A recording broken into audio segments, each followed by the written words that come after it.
Welcome to Energy Stew. This is Peter Roth, your host.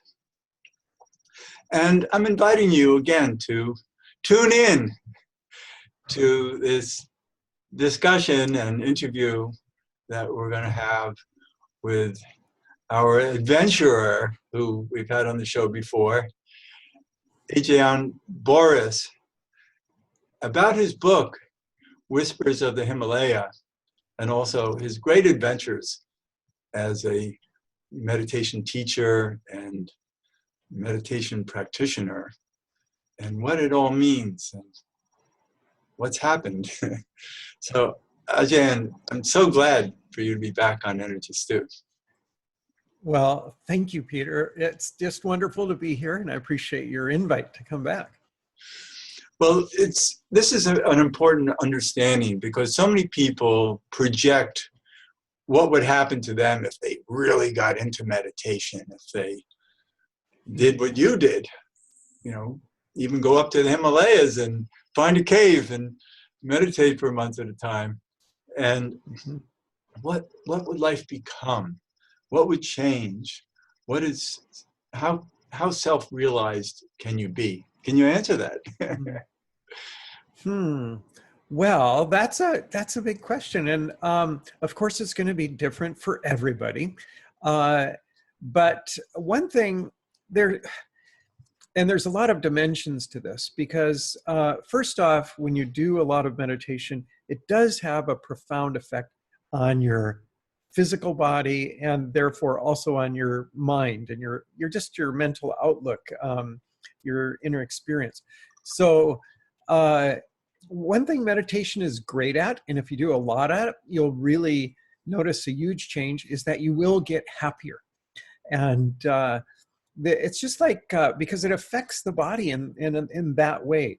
It's like, if you, for instance, if you're depressed, there's a whole biochemistry that correlates with that. And that's why they know if they can, maybe try to synthetically adjust that biochemistry by giving you certain medications, that you won't feel so deeply depressed. So that's just an example of how biochemistry and the mind correlate. Well, when you do a lot of meditation in a retreat like this, the body flushes a lot of toxins. Different things are happening in your brain and your neurochemistry and biochemistry such that you're going to feel lighter, you're going to feel happier. It's like, and especially if you are in a long retreat like this and you take silence, that even adds a further dimension to it that just kind of turns on this internal light of happiness and joy. And so it's changing your whole biochemistry, it's changing your whole mental outlook. You become much happier and a sense of well-being. So that you can definitely achieve simply by taking a retreat. Even a weekend retreat, you can accomplish a lot of that. It's not necessary. So what happens when you do a longer retreat is just more stuff comes up. And as you know, if you read the book, you'll see a lot of that. It can even be induced by the situation. In my case, it was very cold living in that cave. You had to overcome the distaste for getting dirt in everything that you owned, for never being, fully clean, for, the fear of maybe scorpions crawling around your cave and beetles. And so it sort of evokes, it plays on different fears and triggers that you may have, little attachments to your normal comforts and pleasures. All this starts to come up and be purged in this situation where you're intent on just going deep within and experiencing and merging in your source, So, and how much of that merging takes place and how thoroughly you imbibe that and integrate that so that when you come out from your cave and finish your retreat, is really going to be, an individual matter. And all you can say for sure is that there will be an effect, and it will be a good effect. And it may take you years to really integrate everything that you get from a big retreat like that. So I can say that when I came out of there, I was was really transformed, and in a lot of ways, and yet a lot of integration still remained to take place and is still taking place to this day. And we talked about that a little bit That's life. in our last interview. Yeah, it's life, and there's no shortcut to wisdom. And you can get clear, you can get deep, you can get joyful, you can open your chakras and feel more love. But that wisdom also, it requires living and experience in the world, and that definitely takes time. And what we have to accept is that we're all different. The fact that you could even do this in the first place is unusual. Most people can't imagine putting themselves through what you did, and even being able to sit in that lotus position for a dozen hours at a time, perhaps. And it's wonderful that you could achieve such blissful states. And and I guess there are a lot of people who can eventually become that way, but we're not all designed the same way, and we all have our different ways of experiencing life. And so totally. Yes, and well, you've taught so many thousands of people over the years about meditation, and you've seen so many different personalities handle it. Yeah, and the other thing is, I also am a student of the Enneagram. If you know what that is, Sure. It's a way of looking at the personality. And of course, there are different Enneagram types, and this means different sort of types of personality, what motivates you, how you see the world, and so on. And I'm a 5 on the Enneagram. The 5 is the observer. The 5 is the guy who would be in the cave if anybody would. So not everybody, the 5, of course, so it's going to be much harder for some of the other Enneatypes to even contemplate that idea. But everybody can benefit from meditation, and everybody therefore can benefit from retreats. But like I say, for most people, that will look more like a weekend, a 3 or 4 day retreat. It can really produce profound effects. And so this was just a giant, my Whispers of the Himalayas, that was a giant version of a weekend retreat. It was a 2-month retreat, But you had so many profound experiences that makes the book so enjoyable to read, because you can really be with you, going through all of the stressful situations that you had to put yourself through. And then there are some realizations, some opportunities. I love the opportunity at the end of the book where you went to the mouth of the Ganga River and wanted to actually touch the very beginning of it and the ice that flows out of, and you weren't really prepared for the walk home, and not at all. What happened to you? But what I loved was the resolution to it. Well, you're bringing up a great story. Actually, it was interesting. Here I'd come from the southern tip of India. I was living in Kerala at the time, which is in the opposite end of the country. So I actually traveled by second-class train, and second-class train in India, it can be pretty rough. I mean, there are no cushion on the seats, just a wood bench. And I did that. It was a three-day plus train ride, plus then a long bus journey of several bus journeys to get up to this source of the Ganga. And then I spent those 2 months in the cave. Well, I wanted to complete that by actually getting to the very source of the Ganga, which is a glacier about 18 kilometers up from, about 20 kilometers actually from my cave, further up the mountains, into the mountains. And so I made that trek. I was going to do it round trip in 1 day. And I got up to the glacier, and it's just another world up there. It's all ice and barren, windy tundra type with snow and ice.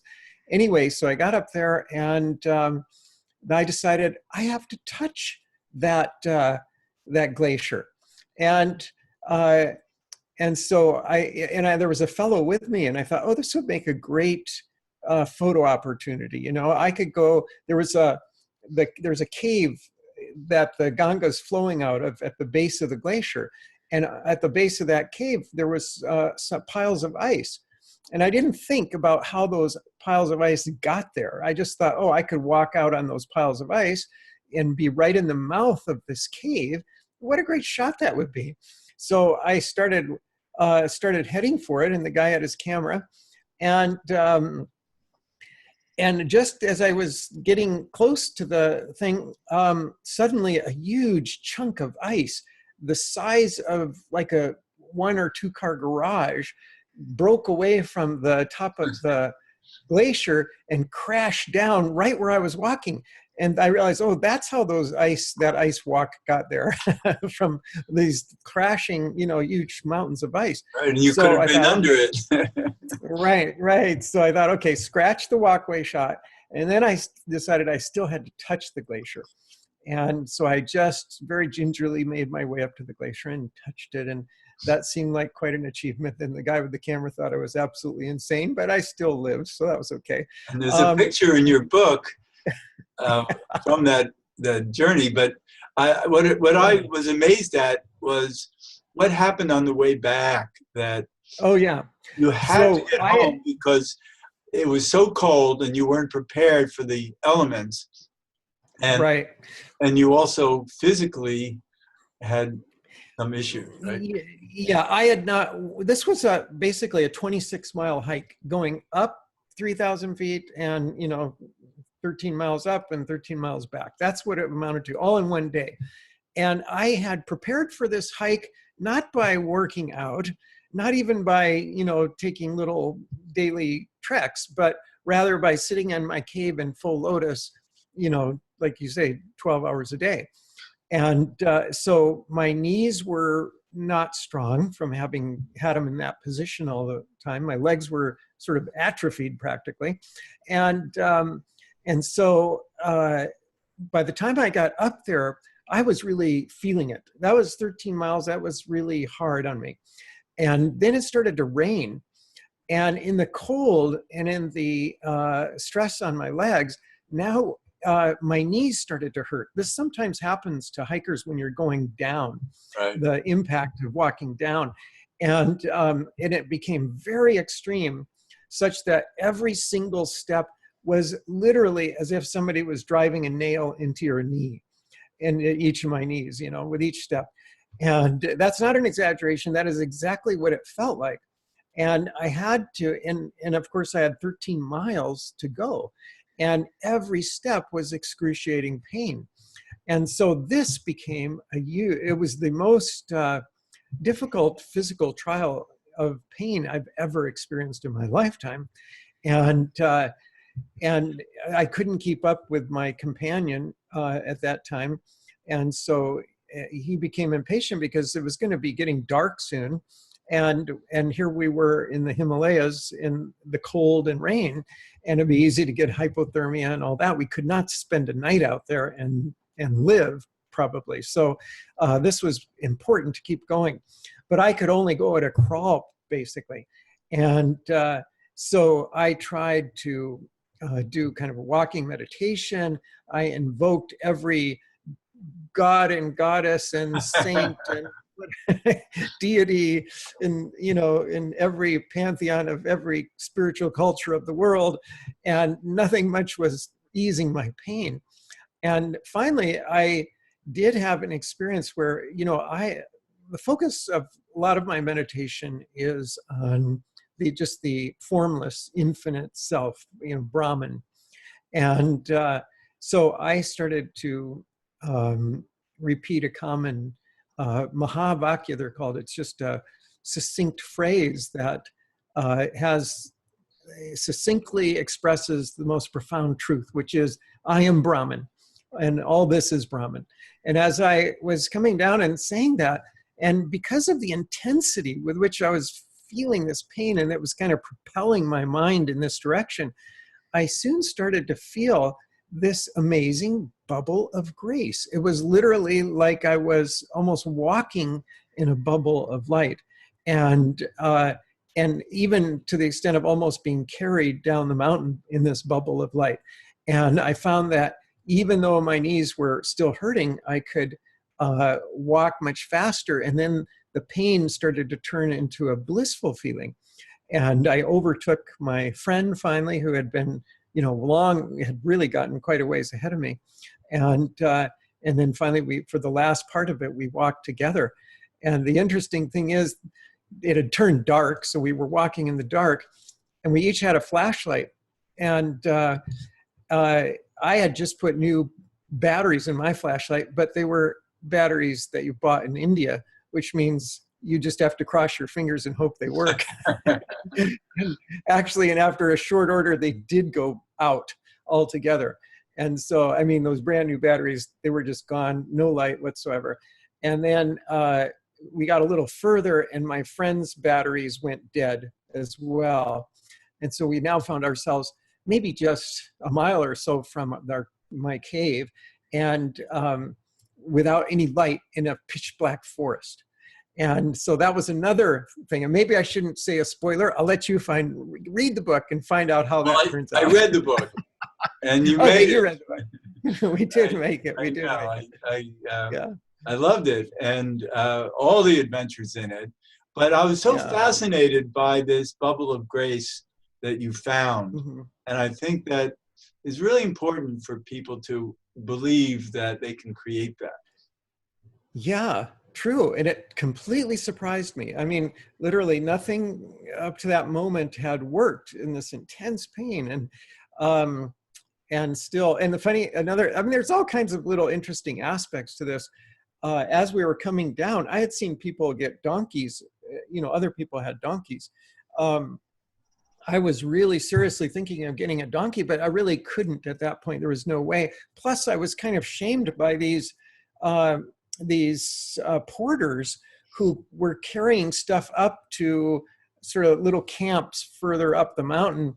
And they would be carrying on their head and on their back, just whole cartons of pop bottles. I don't know, they'd be carrying like 80 or 100 pop bottles. It's amazing what they carry. I know.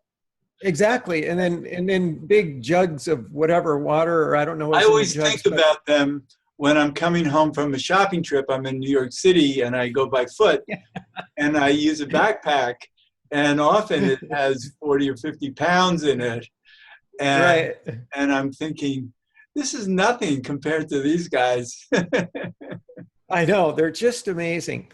I know, I was, like I say in the book, it seemed to me they must have been yogis in a past life who had developed some incredible cities, yogic powers, and maybe misused them, and now they had to just carry these things up and down, In any case, I couldn't ask for a donkey when I was seeing these kind of feats in front of me. So it was just, there's so many dimensions to the whole experience. And like you say, there was a lot of adventure. But I think what's important about the book is to understand a spiritual path and what it entails. And that it entails challenging ourselves, being challenged by it, being challenged by life in ways that we're all different. We all will take on different strategies and perhaps successes or not, but that there is divine grace. And the more that we can follow that and live in that, the more it reveals itself to us. You had a lot of magic happen to you on this trip. And I'm sure all of your life you've seen magic work, serendipity and synchronicity in ways that you can't explain other than it's grace. Totally. Yeah, like you say, in the book, there's a lot of magic in terms of the kind of revelations, and those were the whispers of the Himalayas. Those are the essence of the book for me. But I'll tell you another little story when you talk about magic that kind of blew my mind, honestly. There was a point in the time that I spent in the cave where I had some food in my cave. Most of the time I didn't have any food, but there was part of it where I was storing some food. And but not that you didn't eat during that period. You would go to the local hamlet. Right. I got a free meal every day. So I had one meal a day basically. And then after a while, I found I needed a little more. So I took a snack in addition to that. But at another point in the whole thing, I had some food in my cave and it was causing something to get in my cave, and the food was in a bucket. And something would rustle around in the bucket. And I I didn't know remember what this that was. story. It's great. Yeah.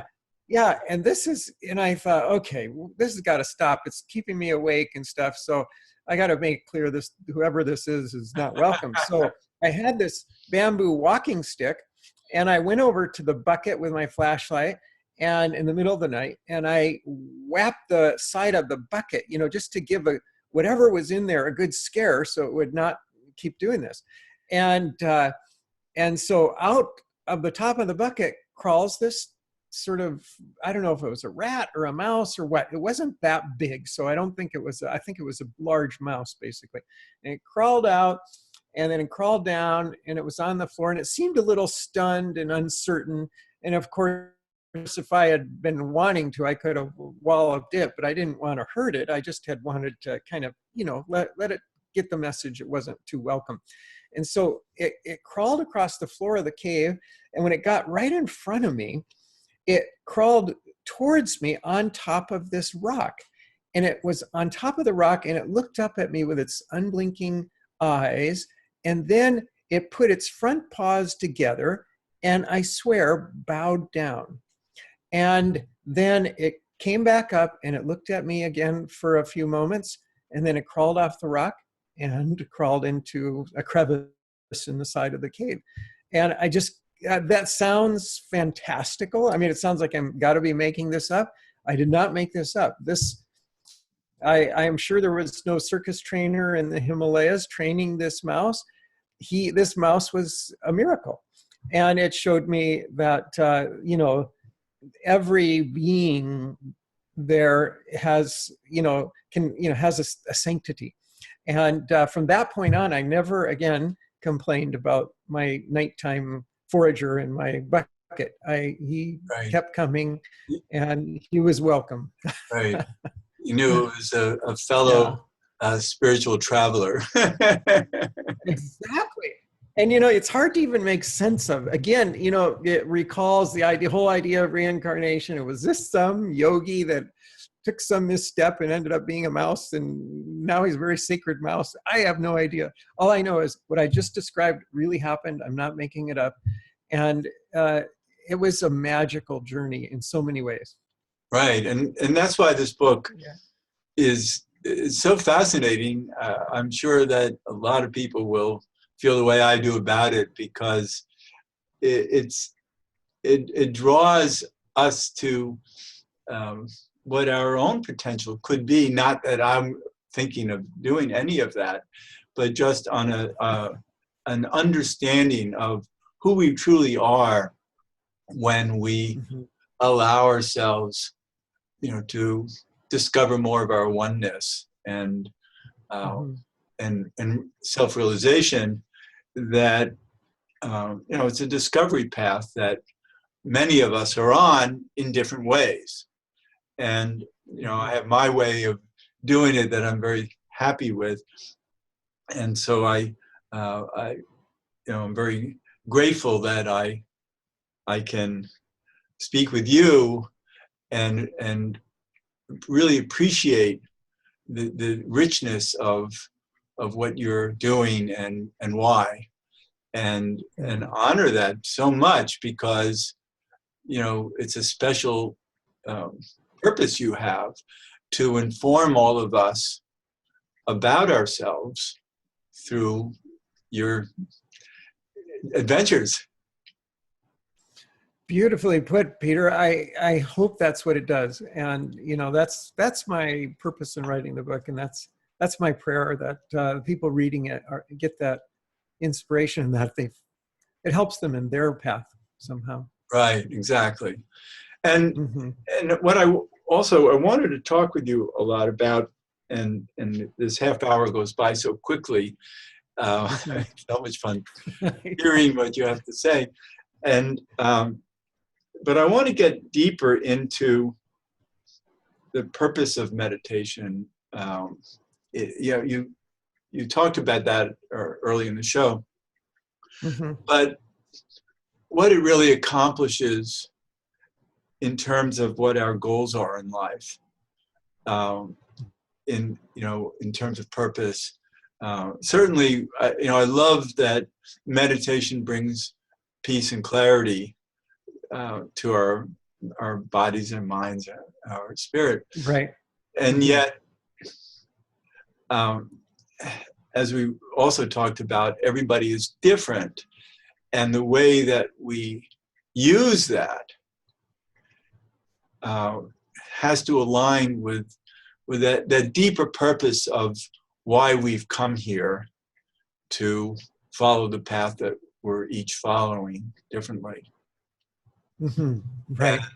And, Yeah. Well, your question, kind of the answer is contained in it. And I know that right now is a time where a lot of people are finding their own kind of inner truth and mission and what gives them meaning in life. And they're not necessarily just accepting the idea that 9-to-5 jobs are all where it's at and that kind of thing. So a lot of people are searching for their meaning. So the first thing meditation can do is give you, connect you enough with yourself and give you the clarity that you start to feel your purpose, your dharma, and that is so important. I mean, there's nothing more important. That's why we're here as individuals, and it is your individual dharma. So connecting with your source, connecting with spirit, with the higher self, and then bringing that out in your life, your unique life, and giving it a unique expression. well, we can also talk about it related, for instance, to the Enneagram and what Mm-hmm. you know about that. I work with the human design system. I work with destiny cards. So I'm Mm-hmm. very interested in who we're born to be and how that plays out in our lives and what we can expect of ourselves because of that. So the different numbers in the Enneagram can help people know more about what to expect of themselves. Yes, true. Yeah, And maybe exactly. we can talk in the future about how to connect that with the meditative journey. Mm-hmm. Yeah, I would like to give that some thought. I've not heard the question put quite that way. So, but it's a very stimulating, idea. Oh, good. So And we're getting we right may to have. the end of the show right now. So Ajayan Borys and your book, Whispers of the Himalaya, and Mm-hmm. people can find you at ajayan.com, ajayan.com, correct? Right. Exactly. Yeah. Yes, and the book is on Amazon, of course.